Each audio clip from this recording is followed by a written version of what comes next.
Hello दोस्तों, you are welcome to my channel GK with Meenu. दोस्तों, आज की वीडियो में हम मौर्यकाल का पार्ट 4 पढ़ेंगे। इसी के साथ मौर्यकाल आज कंप्लीट हो जाएगा, फिर मैं नेक्स्ट इसके क्वेश्चन लूँगी। तो आज की वीडियो में हम देखेंगे मौर्यकालीन कला और संस्कृति। मौर्यकाल में पहली बार पाषाण का प्रयोग किया गया। पाषाण मीन्स पत्थरों का प्रयोग किया गया, जिसने भारतीय इतिहास को चिरकालिक बनाने में योगदान दिया। तो जैसा कि हम सभी जानते हैं, मौर्यकाल के जैसे शासक हुए हैं चंद्रगुप्त मौर्य, सम्राट अशोक ने अपनी घोषणाएं और आदेश पत्थरों पर खुदवाए। तो पत्थरों पर खुदे होने के कारण वो लंबे समय तक एजिटिज अवस्था में रहे, और एजिटिज अवस्था में होने के कारण वो आज भी हमें वैसे के वैसे हम उन्हें पढ़ सकते हैं, देख सकते हैं, और हम ये पता लगा सकते हैं कि राजा अपनी प्रजा को क्या कहना चाह रहा है। इससे पूर्व जो भी राजाओं ने आदेश या जो भी अपनी संस्कृति को बचाने के लिए वस्तुएं बनवाई, वो अधिकतर लकड़ी की या मिट्टी की बनी हुई होती थी, जो कि ज़्यादा लंबे समय तक टिक नहीं पाती थी। इसलिए हमें या तो वो जीर्ण अवस्था में मिली है या वो नष्ट हो गई है। तो हम उस टाइम की जो भी संस्कृति रही है, जो भी इतिहास रहा है, उसका सही से हम पता नहीं लगा सकते। इससे पूर्व काष्ठ, लकड़ी, टेराकोटा ये एक प्रकार की मिट्टी होती है जिसको पकाकर वस्तुएं बनाई जाती है।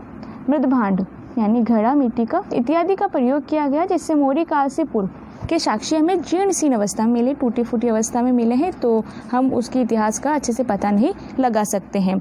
और मौर्य काल के इतिहास का हम पता लगा सकते हैं क्योंकि राजाओं की जो घोषणाएं हैं, राजा जो अपनी प्रजा को कहना चाह रहे हैं, वो हमें पत्थरों पर खुदा हुआ मिला है, और एज इट इज वैसा का वैसा ही है जो उस समय था। मौर्यकालीन कला को 2 भागों में बांटा गया है, राजकीय कला और लोक कला। राजकीय कला राजकीय लोगों द्वारा विकसित, लोक कला जन सामान्य स्थानीय नागरिकों द्वारा विकसित। राजकीय लोगों द्वारा विकसित जो कला है, जैसे राजप्रसाद हो गए, राजमहल हो गए, जो भी राजा के आदेश से बनवाए गए हैं, क्योंकि आप सभी को पता है राजमहलों को बनाने के लिए जगह जगह से कुशल कारीगर आते थे और बहुत अच्छी बारीकी से मूर्तियों का निर्माण करते थे। और नेक्स्ट आता है अभिलेख। अभिलेखों में सब आ जाएंगे, शिलालेख, स्तंभलेख, गुहाभिलेख, स्तूप, चैत्य, विहार, जो कि राजा के आदेश पर बनाए गए, राजकीय लोगों के द्वारा बनाए गए। जन सामान्य स्थानीय नागरिकों द्वारा विकसित जो कला थी वो मूर्ति निर्माण कला थी, जिसमें बड़ी और छोटी मूर्तियों का निर्माण किया गया। बड़ी मूर्तियों में बड़ी बड़ी चट्टानों को काटकर हाथी की मूर्तियों का निर्माण किया गया। इसके साक्ष्य में 2 जगह से मिले हैं, धोली और कालसी। इसको आप इस प्रकार से याद रख सकते हो, हाथी, धोला और काला। तो धोला को आप इस प्रकार से याद रखना, धोला उड़ जा, काला उतर जा। तो इस प्रकार धोली जो है उड़ीसा राज्य में है, कालसी उत्तराखंड राज्य में है। यहाँ से हमें बड़ी बड़ी मूर्तियों के साक्ष्य प्राप्त हुए हैं। अब छोटी मूर्तियाँ हमें मिली है, वो यक्ष यक्षिणी की मूर्तियाँ मिली है हमें, और वो निम्न जगह से मिली है। जैसे परखम मथुरा से हमें मणिभद्र यक्षी की मूर्ति मिली है, लोहानीपुर बिहार से हमें मूर्ति मिली है, दीदारगंज पटना से चामर यक्षी की मूर्ति मिली है, ग्वालियर एमपी से मणिभद्र यक्षी की मूर्ति मिली है, और राजघाट वाराणसी से त्रिमुख यक्ष की हमें मूर्ति मिली है। तो छोटी मूर्तियों के साक्ष्य भी हमें 5 जगहों से प्राप्त हुए हैं।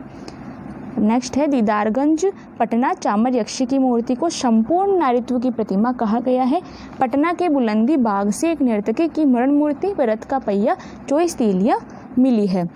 राजकीय कला की हम बात करें तो ये राजकीय लोगों द्वारा विकसित है। इसमें अभिलेख आ जाएंगे, अभिलेखों में सब आ जाएंगे, शिलालेख, स्तंभलेख, गुहाभिलेख, मुद्राभिलेख। बाद में पहली बार गुफा निर्माण मौर्य काल में किया गया। अशोक ने आजीविकों हेतु बारबरा की पहाड़ियों में निम्न 3 गुफाओं का निर्माण कराया। तो दोस्तों, मैंने पिछली वीडियो में आपको बताया था कि मौर्य काल के जो विभिन्न शासक हुए वो अलग अलग धर्मों को मानने वाले थे। जैसे चंद्रगुप्त मौर्य जैन धर्म को मानने वाले थे, बिंदुसार आजीवक संप्रदाय को मानने वाले थे, और सम्राट अशोक वो अपने प्रारंभिक समय में शैव धर्म को मानने वाले थे, भगवान शिव के उपासक थे, और उन्होंने अपने अंतिम समय में बौद्ध धर्म को ग्रहण कर लिया था।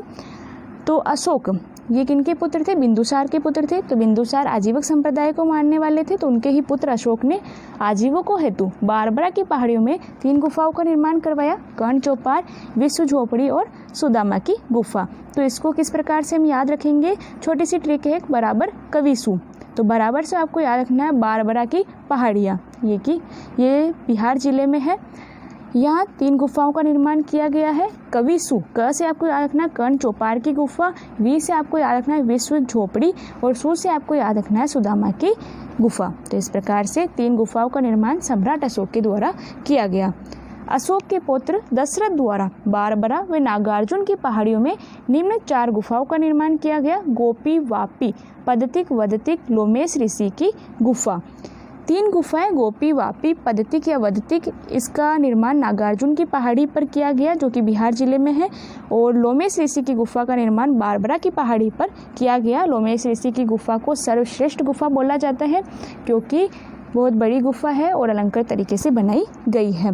तो आप इसको याद किस प्रकार से रखोगे दोस्तों, एक सीरियल आता है जिसमें एक गोपी बहू होती है, तो आप ऐसे याद रखोगे कि गोपी बहू को हम कह रहे हैं वापस आ जा, पदार्थ लेके आ जा, तो वो क्या बोलती है, लो आई, लो में आई। तो इस प्रकार से गोपी से आपको याद रखना, गोपी, वापिस आ जा से वापी, और पद्धति पदार्थ लेके आ जा, पद्धतिक, वदतिक, और लो में आई से लोमेश ऋषि की गुफा। तो इस प्रकार से 4 गुफाएं हैं जिसका निर्माण अशोक के पुत्र दशरथ के द्वारा करवाया गया। अब नेक्स्ट हम अभिलेखों की बात करते हैं। अभिलेखों की खोज सर्वप्रथम 1750 ईस्वी में की गई टी फैनटेलर के द्वारा। सर्वप्रथम दिल्ली मेरठ स्तंभ लेख को खोजा गया। पढ़ा कब, 1837 ईस्वी में, और किसने पढ़ा, जेम्स प्रिंसेप ने। सर्वप्रथम पढ़ा गया दिल्ली टोपरा स्तंभ लेख। तो आप इसको इस प्रकार से याद रख सकते हो कि जो टॉपर होता है वही तो पढ़ने में होशियार होता है। तो सबसे पहले किसको पढ़ा गया, दिल्ली टोपरा को पढ़ा गया, और दिल्ली में सबसे पहले खोजा गया तो दिल्ली मेरठ सबसे पहले खोजा गया। अब नेक्स्ट है अभिलेखों की लिपि। प्राकृत भाषा अर्धमगधी थी। अभिलेखों की लिपि किस प्रकार से थी, प्राकृत भाषा और अर्धमगधी, जिसमें ब्राह्मी, खरोष्टी, ग्रीक, आरमाइक ये लिपियाँ थी अभिलेखों की। ब्राह्मी लिपि को बाएं से दाएं लिखा जाता था, खरोष्टी लिपि को दाएं से बाएं लिखा जाता था।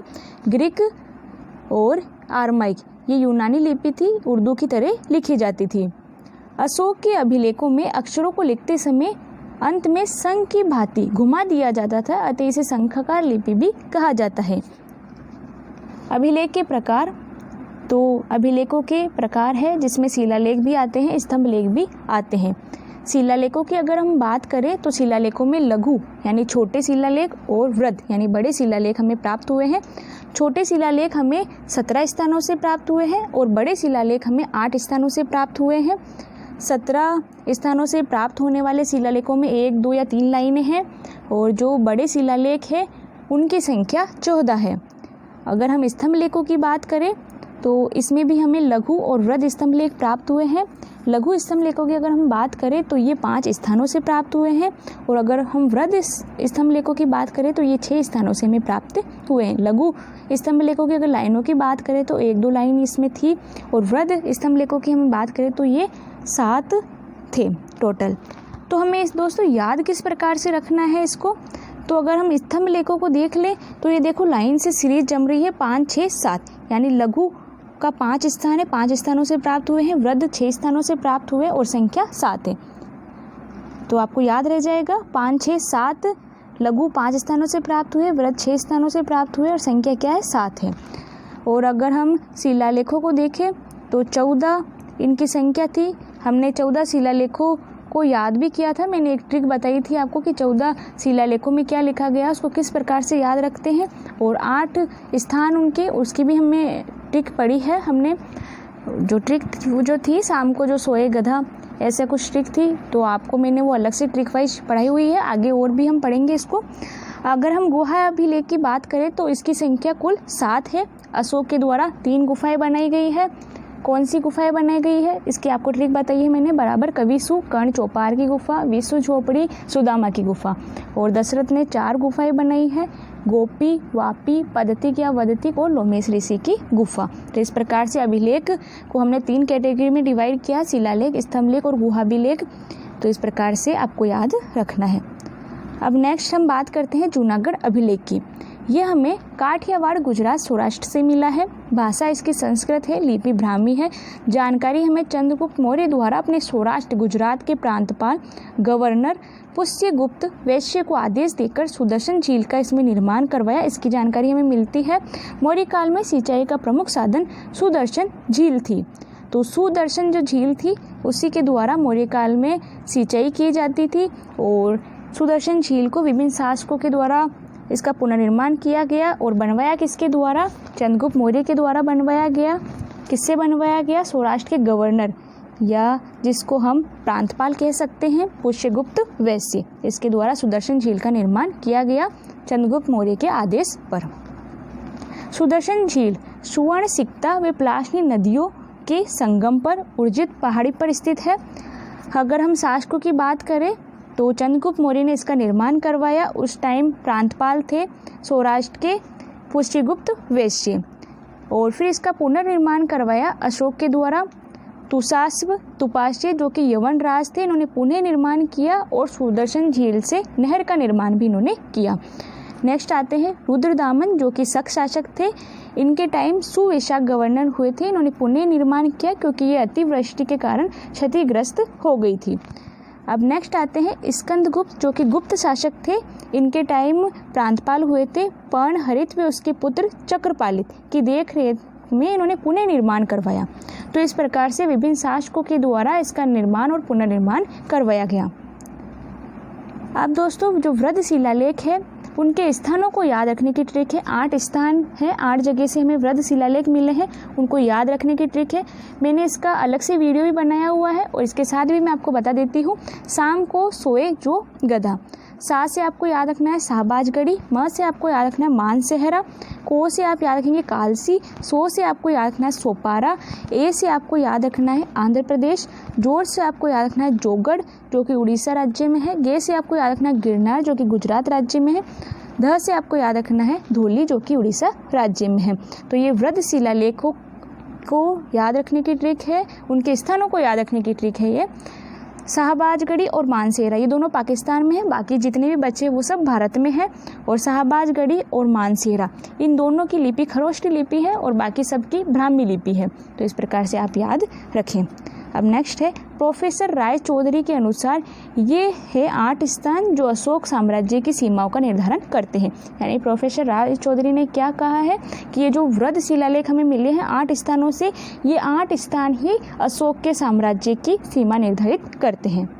अब हम देखेंगे 14 शिलालेखों में क्या कहा गया है। अभी हमने पढ़ा था इन 14 शिलालेखों के 8 स्थान कि ये 14 शिलालेख 8 स्थानों से मिले हैं, उनको हमने अभी ट्रिक से याद किया था। अब इन 14 शिलालेखों में क्या कहा गया है उसको भी हम ट्रिक से याद करेंगे। तो ट्रिक है निंदा से चिंतित अधम नीतीश को प्रजा वरदान दे और विचार कर जनता करेगी। क्या ट्रिक है? निंदा से चिंतित अधम नीतीश को प्रजा वरदान दे और विचार कर जनता करेगी। तो मैं इसको एक्सप्लेन करती हूँ। निंदा से आपको याद रखना है पशु बलि की निंदा। अशोक के जो 14 शिलालेख है उसके प्रथम शिलालेख में पशु बलि की निंदा की गई है। चिंतित से आपको याद रखना है चिकित्सा की व्यवस्था। दूसरे शिलालेख में चिकित्सा की व्यवस्था की गई है। अ से आपको याद रखना है अधिकारियों को आदेश। अधिकारियों को क्या आदेश दिया गया है कि प्रति 5 वर्ष में धर्म प्रचार हेतु दौरा करें। नेक्स्ट है ध से आपको याद रखना है धर्म घोष, यानी भेरी घोष, युद्ध घोष के स्थान पर धर्म घोष की घोषणा की गई। म से आपको याद रखना है महामात्रों की नियुक्ति जो कि धार्मिक कार्यों के लिए की गई। नी से आपको याद रखना है नियंत्रण, आत्म नियंत्रण की शिक्षा दी गई। ती से आपको याद रखना है तीर्थ यात्रा का वर्णन। ती को हमें 2 बार याद रखना है। 7वें 8वें शिलालेख में तीर्थ यात्रा का ही वर्णन किया गया है। से आपको याद रखना है सच्ची भेंट और शिष्टाचार का उल्लेख। प्रजा से आपको याद रखना है प्रजा हित का संदेश। वरदान से आपको याद रखना है धर्म के वरदान को सर्वोत्तम बताया है। धर्म की व्याख्या की गई है 11वें शिलालेख में। 12वें शिलालेख में बताया गया है कि विचारों का सम्मान करें। स्त्री महामात्रों की नियुक्ति की गई है। धार्मिक सहिष्णुता के बारे में बताया गया है। 13 से हमें याद रखना है 13वें शिलालेख में कलिंग युद्ध का वर्णन है। ये सबसे बड़ा शिलालेख है। 14वें शिलालेख से हमें याद रखना है कि इसमें जनता को धार्मिक जीवन जीने के लिए प्रेरणा दी गई है। जनता से आपको याद रखना है जनता को धार्मिक जीवन जीने के लिए प्रेरणा दी गई है। तो इस प्रकार से ये 14 शिलालेख है और इनमें जो पॉइंट वाइज जो भी बातें कही गई है वो मैंने आपको बता दिया है। अब हम आगे इनको डीपली पढ़ेंगे कि 14 शिलालेखों में इन पॉइंटों के अलावा और क्या कहा गया। शिलालेख 1 पशु हत्या वध निषेध समाज उत्सव निषेध। तो पशु बलि कहाँ दी जाती है? समाज उत्सवों में ही दी जाती है। अपने एंजॉयमेंट के लिए हम पशु की हत्या कर देते हैं। तो इस प्रकार से समाज उत्सवों पर भी रोक लगाई गई और पशु वध पर भी रोक लगाई गई। शिलालेख 2 सीमांत राज्य का उल्लेख। चोल, पांडे, सरिय पुत्र, केरल पुत्र, शुंगल द्वीप जो कि उस समय श्रीलंका को कहा जाता था, इनका उल्लेख किया गया है। शिलालेख 2 में यूनानी सीरिया के शासक एंटीओकस प्रथम का उल्लेख। लोक कल्याणकारी कार्य की जानकारी जैसे मानव पशु हेतु चिकित्सालय, औषधि वितरण, छायादार वृक्ष लगाना, घेरीदार रिंगवेल, मंडलकूप। आप इनको याद रखें। मौर्य काल में मंडलकूप, रिंगवेल, घेरीदार जो कुएं हैं इनका निर्माण किया गया और इन्हीं के द्वारा मौर्य काल में सिंचाई की जाती थी। तो मोस्ट इंपॉर्टेंट है आप सभी के लिए, तो याद रखें मंडलकूप रिंगवेल के द्वारा मौर्य काल में सिंचाई की जाती थी। कुएं आदि बनवाए गए थे। शिलालेख 2 में इसका वर्णन है। अब देखते हैं शिलालेख 3। तो इसमें युक्त राजुक व प्रादेशिक के साथ प्रति 5 वर्ष धम्म यात्रा का उल्लेख किया गया, यानी अधिकारियों को आदेश दिया गया कि आप प्रति 5 वर्ष में धर्म यात्रा करें। और इसी के साथ अहिंसा, अल्प व अल्प संग्रह धम्म हेतु आवश्यक बताए गए। अब शिलालेख 4 है जिसमें रणघोष युद्ध के स्थान पर धम्मघोष की बात कही गई है। शिलालेख 5, इसमें 5 जातियों का उल्लेख है। यवन, कंबोज, गांधार, रिष्टिक, पेतनिक जातियों व जनपदों का उल्लेख। अपने राज्याभिषेक के 13वें वर्ष धम्म महामात्र की नियुक्ति की गई। शिलालेख 6 में प्रतिवेद को सूचना देने वालों को आदेश दिया गया कि चाहे मैं किसी भी कार्य में संलग्न हूँ, प्रजा के कार्यों की सूचना तुरंत प्रभाव से दी जाए। यानी यहाँ राजा अपने आत्मनियंत्रण की बात कर रहे हैं कि मुझ पे भी प्रजा का नियंत्रण है, चाहे मैं किसी भी कार्य में संलग्न हूँ, लेकिन प्रजा की जानकारी मुझे सबसे पहले दी जाए। नेक्स्ट है शिलालेख 7। आत्म संयम व हृदय की पवित्रता हेतु सभी धर्मों के लोग साथ साथ निवास करें, धर्म श्रवण करें। ये सबसे लंबा शिलालेख है, शिलालेख 7। शिलालेख 8 से आप याद रखेंगे आखेट शिकार को निषेध किया गया, रोक लगाई गई। आखेट विहार के स्थान पर धम्म यात्रा की बात की गई, यानी आप पशु हत्या करते हो, आखेट करते हो कि मॉर्निंग वॉक जा रहे हैं तो पशुओं की हत्या हम करें 3 कमानों से, तो इसके स्थान पर आप क्या करें, धर्म की यात्रा करें, धार्मिक जगहों पर यात्रा करें और धर्म के बारे में जानने, धार्मिक स्थलों के बारे में जाने। ये अशोक ने आदेश दिया है, सम्राट अशोक ने आदेश दिया। नेक्स्ट है शिलालेख 9। महिलाएं अनेक अवसरों पर सारहीन मंगल करती है, यानी जो महिलाएं हैं आपस में बेतुकी बातें करती है, तो इससे अच्छा वो क्या करें, उनके स्थान पर उन्हें धम्म मंगल करना चाहिए, यानी धार्मिक गीत गाने चाहिए, धार्मिक बात करनी चाहिए। धम्म मंगल को श्रेष्ठ सरमनों हेतु, अहिंसा हेतु, बुजुर्गों के प्रति सम्मान हेतु होना चाहिए। तो धर्म को किस प्रकार होना चाहिए, बुजुर्गों का सम्मान हम करें और श्रमणों हेतु अहिंसा की बात कहे धर्म, इस प्रकार का धर्म होना चाहिए। शिलालेख 10 में धर्म को श्रेष्ठ बताया है, भौतिकता पर रोक लगाई गई है, विलासी जीवन को निषेध किया गया है। तो शिलालेख 9 में क्या कहा गया है कि महिलाएं कैसी बातें करें, धार्मिक बातें करें, धर्म से संबंधित बातें करें, धार्मिक मंगल करें, अहिंसा की बातें करें। और शिलालेख 10 में बताया गया है कि धर्म श्रेष्ठ है और भौतिकता पर रोक लगाई गई है, विलासी जीवन निषेध किया गया है। शिलालेख 11 धम्म दान को श्रेष्ठ बताया गया है। धम्म दान ही साधारण दान से ज़्यादा उचित है। माता पिता की सेवा, शर्मनों की सेवा, दास व सेवकों के प्रति प्रेम शिलालेख 11 में कहा गया है। नेक्स्ट है शिलालेख 12 धार्मिक सहिष्णुता का शिलालेख कहा जाता है। इसे सर्वधर्म संभाग की बात की गई है। इसमें धर्म मात्र, स्त्रियां महाध्यक्ष, महामात्र, ब्रजभूमिक महामात्र का उल्लेख किया गया है। इसमें सभी धर्मों के सार की कामना की गई है। यदि कोई व्यक्ति किसी दूसरे धर्म की निंदा करता है तो वह अपने ही धर्म को नुकसान करता है। तो ये शिलालेख 12 में कहा गया है। नेक्स्ट है शिलालेख 13। तो 13 में कलिंग युद्ध का वर्णन है। राज्याभिषेक के 8वें वर्ष 261 ईस्वी पूर्व कलिंग युद्ध का वर्णन। इस युद्ध में हुए नरसंहार का उल्लेख, युद्ध के बाद आत्मग्लानि का उल्लेख, रणघोष के स्थान पर धम्मघोष की बात, विदेशी राजाओं व उनके राज्य में धम्म विजय का उल्लेख, राजा एंटीओकस, एंटीगोनस, मेगास्टोलमी सेकंड व अलेक्जेंडर के राज्य में धम्म विजय का उल्लेख है। श्रीलंका का शासक तिस्से अशोक का समकालीन, जिसे देवनामपिरी की उपाधि प्राप्त थी। दक्षिण के 3 राज्य चोल, केरल पुत्र सिंघल, श्रीलंका। सिंघल किसको कहा जाता था? श्रीलंका को कहा जाता था। अशोक ने अपने पुत्र महेंद्र व पुत्री संघमित्रा को बोधि वृक्ष की एक टहनी के साथ श्रीलंका बौद्ध धर्म का प्रचार करने भेजा। साम्राज्य के अंदर यवनों, कंबोजों, रिष्टिकों, पेटनिकों, भोजों, आंध्रों द्वारा देवनामपिरी अशोक के आदेशों की पालना का उल्लेख मिलता है। जंगलों में निवास करने वाली आटविक जाति को माफ करने की बात की गई है, परंतु न सुधरने पर उन्हें दंड देने की चेतावनी भी दी गई है। शिलालेख 14 पृथक शिलालेख धोली व जोगड़, वर्तमान उड़ीसा, तत्कालीन कलिंग। ये कलिंग व तोसली के राजकुमारों को संबोधित, इसकी घोषणा तिष्य नक्षत्र के 8वें दिन की गई। तो ये 14वां शिलालेख पृथक शिलालेख है। जो कि धौली व जौगढ़ में लगाया गया था। उस टाइम का कलिंग था ये, और वर्तमान उड़ीसा है। तो दोस्तों इस प्रकार से ये 14 शिलालेख है जिनमें अशोक ने अपने आदेश दिए हैं, प्रजा को अपने संदेश दिए हैं। 14वें पृथक शिलालेख में लाइन संख्या 11, 12, 13 के स्थान पर 2 पृथक शिलालेख है जहां कलिंग की समस्त जनता को अपने पुत्र व पुत्रियों के समान बताया गया है। उनके लिए अपनी संतान की भांति इहलोक यानी स्वर्ग की कामना की गई है। नगर प्रशासकों को आदेश कि अकारण किसी भी व्यक्ति को बंदी नहीं बनाया जाए और न ही यातना दी जाए। उज्जैन और तक्षशिला का उल्लेख है जिसमें धम्मात्रों द्वारा धम्म यात्रा का उल्लेख है। अभी तक हमने अशोक के 14 वृद्ध शिलालेखों के बारे में पढ़ा। इनमें सम्राट अशोक ने क्या संदेश दिया है उसको ट्रिक से याद किया, और ये 14 वृद्ध शिलालेख हमें 8 स्थानों से मिले हैं, उसको भी ट्रिक से याद किया। अब हम देखते हैं लघु शिलालेख। ये हमें 17 स्थानों से मिले हैं। वृद्ध शिलालेखों के अलावा अन्य कई स्थानों में लघु शिलालेख प्राप्त हुए हैं। इन पंक्तियों की संख्या निश्चित नहीं है, किसी पर 1 पंक्ति है, किसी पे 2 है, किसी पे 5 पंक्ति है। ये शिलालेख निम्न स्थानों से प्राप्त होते हैं।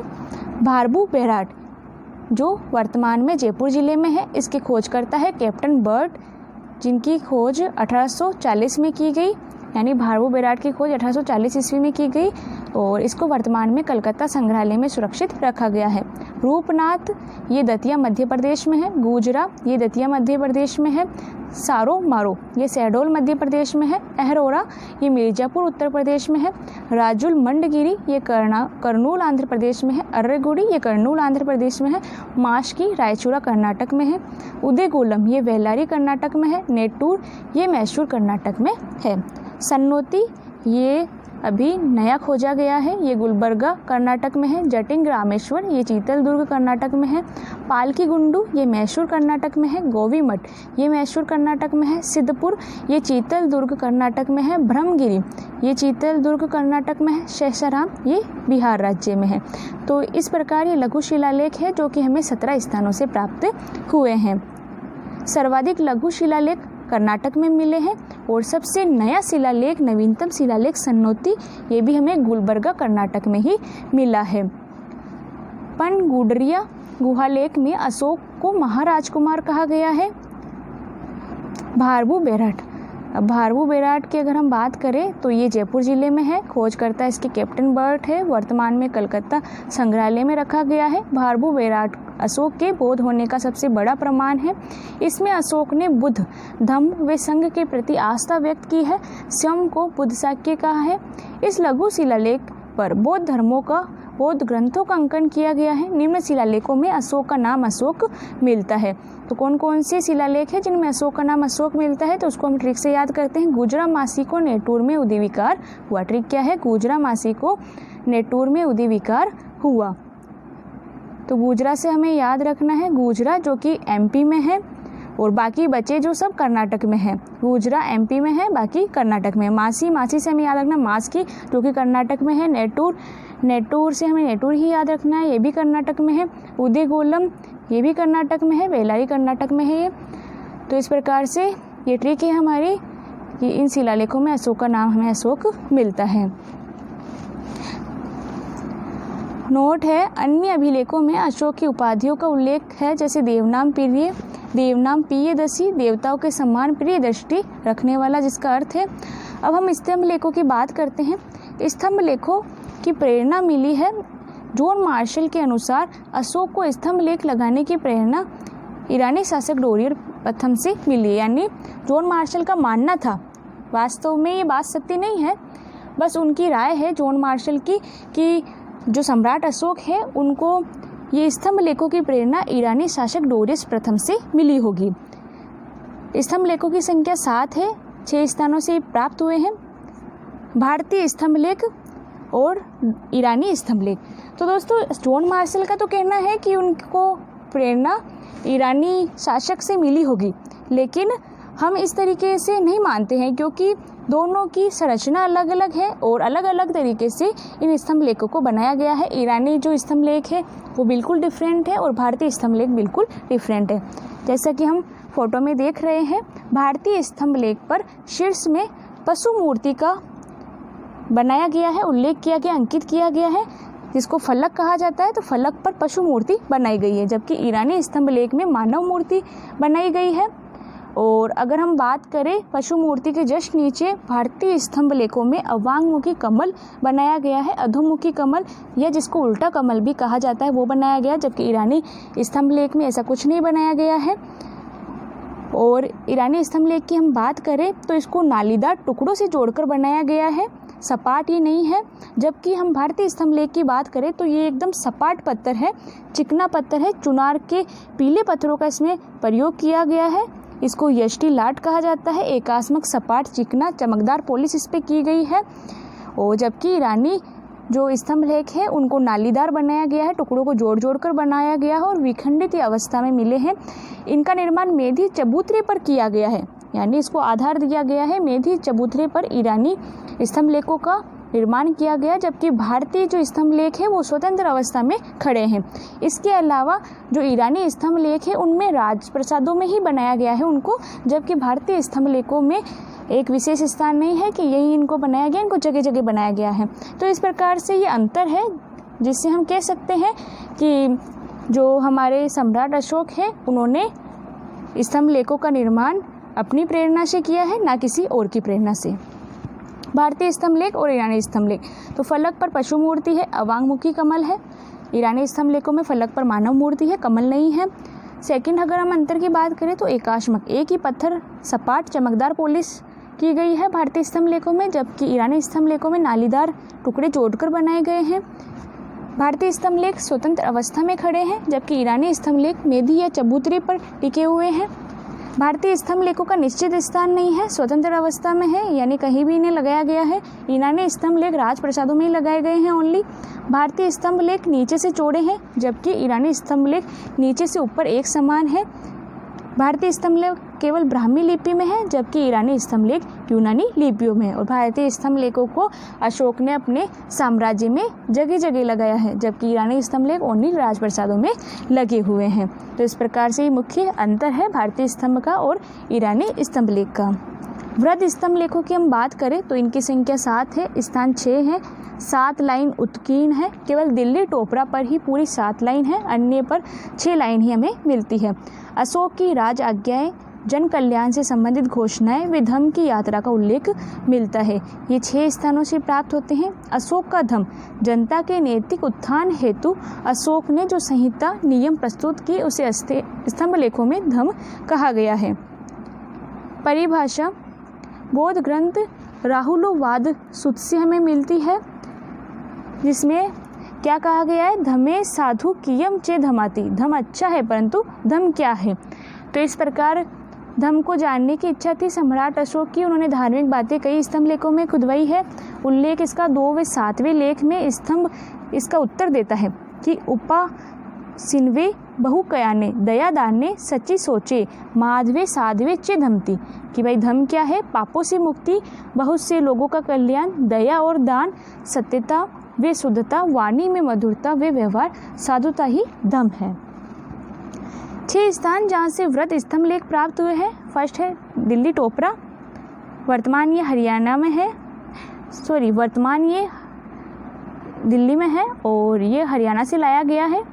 हरियाणा इसकी प्राचीन स्थिति है, यानी सम्राट अशोक ने इसको हरियाणा में लगवाया था। इसे फिरोज शाह तुगलक ने टोपरा हरियाणा से लाकर दिल्ली में गड़वा दिया। फिरोज शाह कोटला नगर, उपनाम फिरोज शाह की लाट, सुनहरी लाट, भीमसेन की लाट, दिल्ली शिवालिक लाट। तो इतने सारे उपनाम हैं दिल्ली टोपरा स्तंभ लेख के। सर्वप्रथम जेम्स प्रिंसेप ने 1837 ईस्वी में इसे पढ़ने में सफलता प्राप्त की। अब सेकंड है दिल्ली मेरठ, जो कि सबसे पहले खोजा गया।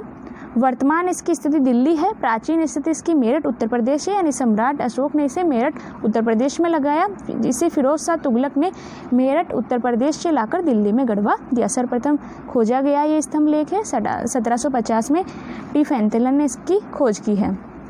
थर्ड है लोरिया अर्राज, फोर्थ है लोरिया नंदनगढ़ और 5वां है रामपुरवा है दोस्तों।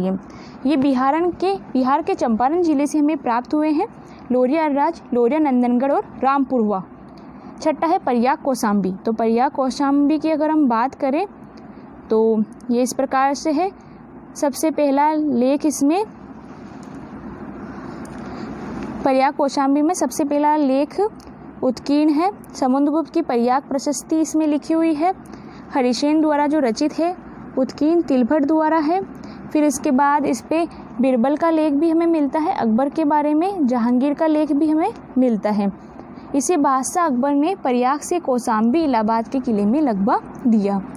अशोक के अभिलेखों का विषय प्रशासनिक था। एकमात्र रुम्मनदेही ऐसा अभिलेख है जिसका विषय आर्थिक था, तो ये रुम्मनदेही है। लघु स्तंभ लेख अशोक ने अपनी राजकीय आज्ञा जिन स्तंभों पर उत्कीर्ण करवाई स्थान मूल 5 स्थानों का उल्लेख है। लाइन 3 लाइन स्थान सांची, सारनाथ, कौशाम्बी, ये रुम्मनदेही है दोस्तों, रुम्मीदेही। नेपाल का तराई क्षेत्र, निगली सागर, निगलवा सागर नेपाल का तराई क्षेत्र। तो इन 3 लेखों में संघ भेद रोकने की बात की गई है, सांची, सारनाथ और कौशाम्बी में। इम्पोर्टेंट क्या है आप सभी के लिए कि कौशाम्बी स्तंभ लेख में अशोक की एकमात्र पत्नी कारुवकी, चारुवकी, उसके पुत्र तीवर का उल्लेख मिलता है। अशोक ने लिखा है कि यदि कोई व्यक्ति मुझे भेंट देना चाहता है तो वो मेरी सबसे प्रिय रानी कारुवाकी को दे। इसे रानी का अभिलेख भी कहा जाता है। रुम्मनदेही एकमात्र ऐसा अभिलेख है जो हमें मौर्यकालीन कर व्यवस्था के बारे में जानकारी देता है। इस अभिलेख के अनुसार अशोक ने अपने राज्याभिषेक के 20वें वर्ष लुम्बिनी ग्राम को धर्म कर से मुक्त कर तथा भूमि कर को घटाकर 1/4 से 1/8 कर दिया। नेक्स्ट है स्तंभ लेख। तो विभिन्न स्तंभ लेख ये है, 7 स्तंभ लेख है। इनमें कौन कौन सी पशु आकृतियाँ बनाई गई उसके बारे में पढ़ेंगे। सांची एमपी में इसमें 4 सिंह बनाए गए। सारनाथ यूपी में भी 4 सिंह बनाए गए। संगीसा यूपी में हाथी बनाया गया है। लोरिया नंदनगढ़ बिहार में सिंह और मोती चुगते हंस बनाए गए हैं। रामपुरवा में सिंह और बेल बनाया गया है। वैशाली स्तंभ लेख में एक सिंह बनाया गया है। लोरिया राज में टूटा हुआ है कोई पशु आकृति, परंतु आरपी चड्डा के अनुसार इस पर गरुड़ का अंकन है। राज्याभिषेक के 14वें वर्ष कनक मुनि स्तूप संवर्धन का आदेश दिया। सम्राट अशोक ने राज्याभिषेक के 20वें वर्ष कनक मुनि की यात्रा की। अशोक के कुछ स्तंभ लेख विहीन भी प्राप्त होते हैं, जिसकी ट्रिक है कोरा वंश से। तो को से कौशाम्बी, रा से रामपुरवा, वे से वैशाली और से संकीसा। तो ये लेख विहीन भी हमें प्राप्त हुए हैं। सारनाथ स्तंभ आधुनिक भारत का राष्ट्रीय प्रतीक चिन्ह इसको कहा जाता है। अशोक के एकात्मक स्तंभ लेखों का यह सर्वोत्कृष्ट नमूना है, सर्वश्रेष्ठ नमूना है। इसके फलक पर 4 सिंह पीठ सटाए बैठे हैं, आक्रामक मुद्रा में है, एक चक्र धारण किए हुए हैं। ये भगवान बुद्ध के धर्म परिवर्तन का सूचक है। तो आप सिक्कों पर देखते हो सारनाथ के स्तंभ लेखों से ही वो सिंह की आकृति ली गई है। तो इस प्रकार से 4 सिंह जो है पीठ सटाए बैठे हैं, आक्रामक मुद्रा में है। अन्य पशु हाथी, घोड़ा, पालकी, जय कन्हैया लाल की। तो अन्य पशुओं की हमें बात करें तो हाथी है, फिर उसके बाद घोड़ा है, बेल है और सिंह है। फलक के तो ये हाथी, घोड़ा, पालकी दोस्तों ये सीरियल वाइज है। हाथी है सबसे पहले, फिर उसके बाद घोड़ा, फिर बेल है, फिर सिंह है। तो इस प्रकार से सीरियल में है ये सिंहों की आकृति। तो आपको इसी प्रकार से याद रखनी है। जो 4 सिंह बनाए गए हैं उसके नीचे एक चक्र है, तो उस पर 4 पशुओं की आकृति है।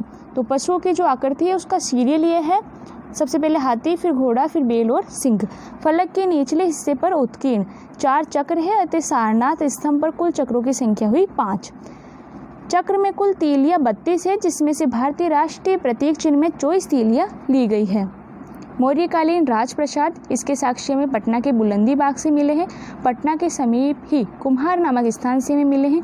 यहाँ से चंद्रगुप्त अशोक मौर्य के महलों के अवशेष मिले हैं। इन राजप्रसादों को प्रकाश में लाने का श्रेय स्पूनर महोदय को जाता है। सर्वप्रथम 1914-15 में इनकी खुदाई और उत्खनन करवाया था स्पूनर महोदय ने। राजप्रसादों की तुलना तो मेगस्थनीज और एरियन के अनुसार चंद्रगुप्त मौर्य और अशोक के राजप्रसादों की शानो शौकत का मुकाबला न तो एक वेतना और न ही सूसा ईरानी सीरिया में जो बनाए गए हैं के राजप्रसाद भी नहीं कर सकते हैं।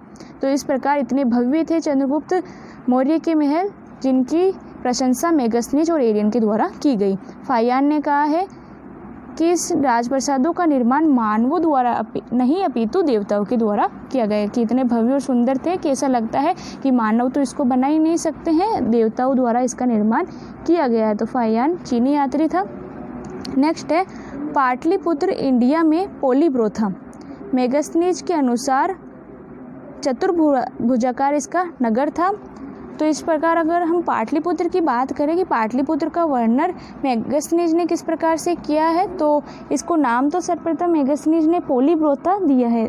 उसके जो पुस्तक है इंडिका, उसमें पाटलिपुत्र को मेगास्थनीज ने पोलीब्रोता कहा है। और मेगास्थनीज के अनुसार ये चतुर्भुजाकार नगर है जिसमें 64 द्वार है, 570 बुर्ज है, चारों तरफ 180 फीट हाथ गहरी व 600 फीट चौड़ी खाई थी। चारों तरफ लकड़ी का परकोटा जिसमें तीर चलाने हेतु छेद बने हुए हैं। लंबाई 80 स्टेडिया 16 किलोमीटर, चौड़ाई 15 स्टेडिया 3 किलोमीटर। स्तूप चैत्य विहार। स्तूप धातु से बना हुआ शब्द है। शाब्दिक अर्थ जिसका ढेर या थुअर होता है। उल्लेख ऋग्वेद में यज्ञ की अग्नि ज्वाला से निर्मित आकृति को स्तूप कहा गया है। रामायण में राख के ढेर को, मृतक के अवशेष को स्तूप कहा गया है। बौद्ध धर्म समाधि स्थलों को स्तूप कहा जाता है। बुद्ध व बौद्ध अनुयायियों की समाधि को। तो बौद्ध धर्म में स्तूप किसको कहा जाता है? समाधि स्थलों को। अब नेक्स्ट है स्तूप का सबसे पवित्रतम भाग पूजन सामग्री जिसको हर्मिका कहा जाता है। तो दोस्तों ये स्तूप की आकृति है, तो आप देख लें इस प्रकार से आकृति होती है स्तूप की, जिसमें ऊपर 3 छत्र होते हैं, कलश होते हैं, बीच वाले भाग को यष्टि कहा जाता है, नीचे कलश रखा जाता है, उसको हर्मिका कहा जाता है। और इस हर्मिका में पूजन सामग्री रखी जाती है, इसलिए ये सबसे पवित्रतम भाग है। और तोरण द्वार बनाया जाता है जो कि सबसे अलंकृत भाग है। और ये जो आकृति होती है उसको अंड कहा जाता है।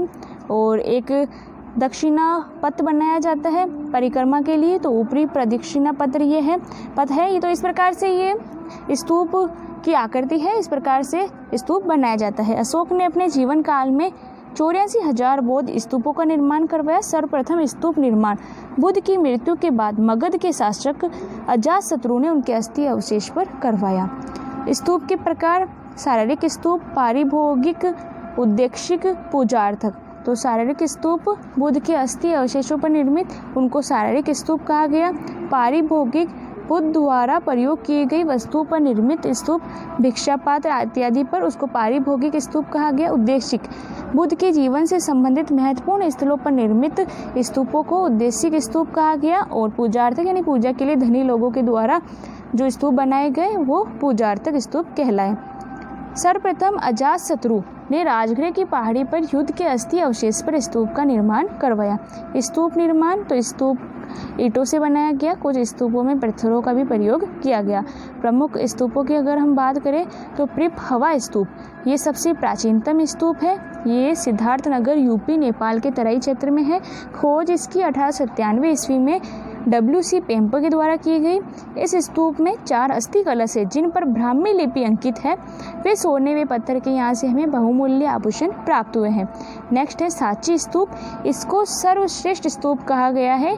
महास्तूप इसको कहा जाता है। ये MP के रायसेन जिले में है। प्राचीन नाम इसका काकनादवार था। अशोक ने इस स्तूप का निर्माण अपनी रानी देवी के कहने पर करवाया। देवी विदिशा MP की रहने वाली थी। इसकी खोज रॉयलेट ने 1818 ईस्वी में की। जीर्णोद्धार इसका मेजर कोल ने 1881 में करवाया। संपूर्ण जीर्णोद्धार इसका जॉन मार्शल ने 1912-13 ईस्वी में करवाया। और 989 ईस्वी में इसे यूनेस्को द्वारा विश्व विरासत सूची में शामिल कर लिया गया है। सांची में 3 प्रकार के स्तूप निर्मित है। पहले तो है बुद्ध की अस्थियों पर निर्मित, दूसरे शरीपुत्र व महामोदगलायन के अस्थि पर, अशोक के समय बुद्ध प्रचारकों के अस्थियों पर निर्मित स्तूप। तो बुद्ध की अस्थियों पर निर्मित सांची में सबसे विशाल है, महास्तूप इसको कहा जाता है। और बुद्ध के प्रमुख शिष्यों के अस्थि अवशेषों पर भी स्तूप बनाए गए। अब है सारनाथ स्तूप, गोलाकार बुर्ज के समान है ये। प्राचीन नाम इसका ऋषिपतन है। बुद्ध के ज्ञान परिवर्तन के कारण इसको ऋषिपतन कहा गया। श्रीपतन मगरदाय मृगों के विचरण के कारण। खोज इसकी सर्वप्रथम एक कनिंगम के द्वारा की गई। पूर्ण रूप से प्रकाश में लाने का श्रेय 1905 ईस्वी में भारतीय पुरातत्व विभाग द्वारा है। इसके दक्षिणी प्रवेश द्वार पर यक्ष के मुख से कमल निकलते हुए दिखाया गया। ये सबसे इम्पोर्टेंट है कि सारनाथ स्तूप में दक्षिणी प्रवेश द्वार पर यक्ष के मुख से कमल निकलते हुए दिखाया गया है। सारनाथ स्तूप के समीप ही है सारंगनाथ महादेव का मंदिर, बौद्ध मंदिर, जैन मंदिर, चीनी मंदिर, सारनाथ स्तंभ लेख, चौखंडी स्तूप। अगर हम चौखंडी स्तूप की बात करें तो ये सारनाथ से 800 मीटर दूर है। आकार इसका कुर्सी के आकार में ये है, 3 मंजिले ईंटों से निर्मित है, अशोक द्वारा निर्मित है, विशाल आकार इसको गुप्त काल में मिला। नेक्स्ट है केसरिया बौद्ध स्तूप भारत में विश्व का सबसे विशाल स्तूप है, सबसे ऊंचा स्तूप है। आप सभी के लिए बहुत इंपॉर्टेंट है, इसे याद रखें। विश्व का सबसे ऊंचा स्तूप केसरिया बौद्ध स्तूप है। इसकी खोज 1998 ईस्वी में पुरातत्व विभाग के द्वारा की गई। ये चंपारण बिहार में स्थित है। निर्माण इसका वैशाली के लिच्छवियों द्वारा अशोक के सहयोग से किया गया। इसकी ऊंचाई 104 फीट है और इसी के कंपटीशन में है बोरोबुदुर जावा बौद्ध स्तूप जो कि 103 फीट ऊंचा है। तो इससे 1 फीट ऊंचा है केसरिया बौद्ध स्तूप। बोरोबुदुर स्तूप को RC मजूमदार ने विश्व का 8वां अजूबा कहा है और केसरिया बौद्ध स्तूप के बारे में कनिंघम ने कहा है कि स्तूप मूल रूप से 74 फीट ऊंचा था। अब नेक्स्ट हम देखते हैं भरूच स्तूप। ये MP सतना जिले में स्थित है। इसकी खोज 1873 ईस्वी में एक कनिंघम के द्वारा की गई। बौद्ध ग्रंथों का बुद्ध के जीवन से संबंधित घटनाओं का इसमें अंकन किया गया है। नेक्स्ट है तक्षशिला स्तूप। ये पाकिस्तान में स्थित है। इसे भी यूनेस्को द्वारा विश्व विरासत में शामिल किया गया है। दोस्तों आज के वीडियो में हमने मौर्य काल का पार्ट 4 देखा। इसी के साथ मौर्य काल कंप्लीट है हमारा। धन्यवाद।